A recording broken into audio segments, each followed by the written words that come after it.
Hey guys, it's Christian from SuperKamiGuru9000. I'm here to review One Piece Chapter 539. Let's get started. The very beginning of this chapter actually has something to do with Robin and her discovering one of those tablets with some of the past history on it.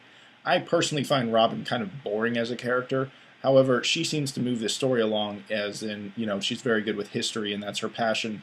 So she kind of uncovers the old ways and the things that have happened in the past. So she's doing her part in moving the story. Jones officers, and they're all introduced, and they're making all the fishermen citizens step on a picture of the former queen. And it's at this time that the prince ends up showing up and is like, what the hell are you guys doing, making them step on a picture of my mother, and start beating up one of the officers. And it was a cool little action scene, but it didn't really equal much because we end up going back to the sea forest. Sanji is actually so serious, and he can see how upset Nami is that he warns Jinbei, hey man, you better be careful, and if I like your answer, I won't get mad, and kind of lightly threatens him. And Jinbei's sort of taken aback when he figures out that Nami was super personally terrorized by Arlong.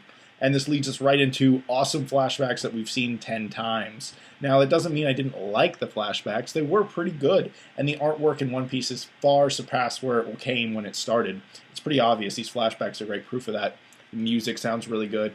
Everything's really good. It's just, I feel like this was kind of just crammed in there. They spend all this time animating, the manga, and then they just keep repeating the same flashbacks and they draw them differently. I think that this time could have been used for something else. To the fishmen and their backstory in Arlong, we see him as a younger person, and we see that he actually really wanted to live among, not necessarily among humans, but he wanted to live in the human world. And we see that in the way Arlong Park was built a lot like that other human carnival. I find it somewhat hypocritical that Arlong ends up trying to dominate humans, and then at the end of the day ends up mimicking them through their architectural styles. And even when he was a child, he wanted to be part of the human world. So it's pretty obvious that they're showing the flaws in the racism and the theme of suppression that we're seeing a lot in the Fishman Island. The chapter comes to a close with Jinbei saying that the Fishman Island struggle gets broken down to two things.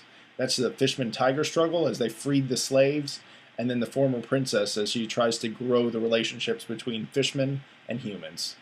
So I did end up liking this chapter of One Piece. However, I felt that the Nami flashbacks were a little much considering we've seen them quite a few times, as it is Nami's backstory. And, as this character has been very established, we've seen these flashbacks. Now, granted, they did look very good. The art style in One Piece continues to improve. I have no idea. I bet the One Piece we see at the end of the series is going to look completely different than the One Piece we even see now. For a rating this week, I'd like to give this One Piece a 7 out of 10. Mostly because I thought that the Nami flashbacks were a little unnecessary, but the action that we did see was quite good, even though it was probably just one punch. For this week's question, guys, I want to ask you, do you think that the Nami flashbacks were a little too much? Or do you not mind seeing the backstory updated with brand new artwork and animation? Let me know with your comments below. If you guys enjoy the video, make sure to give it a big thumbs up. And until next time, SuperKamiGuru9000, out.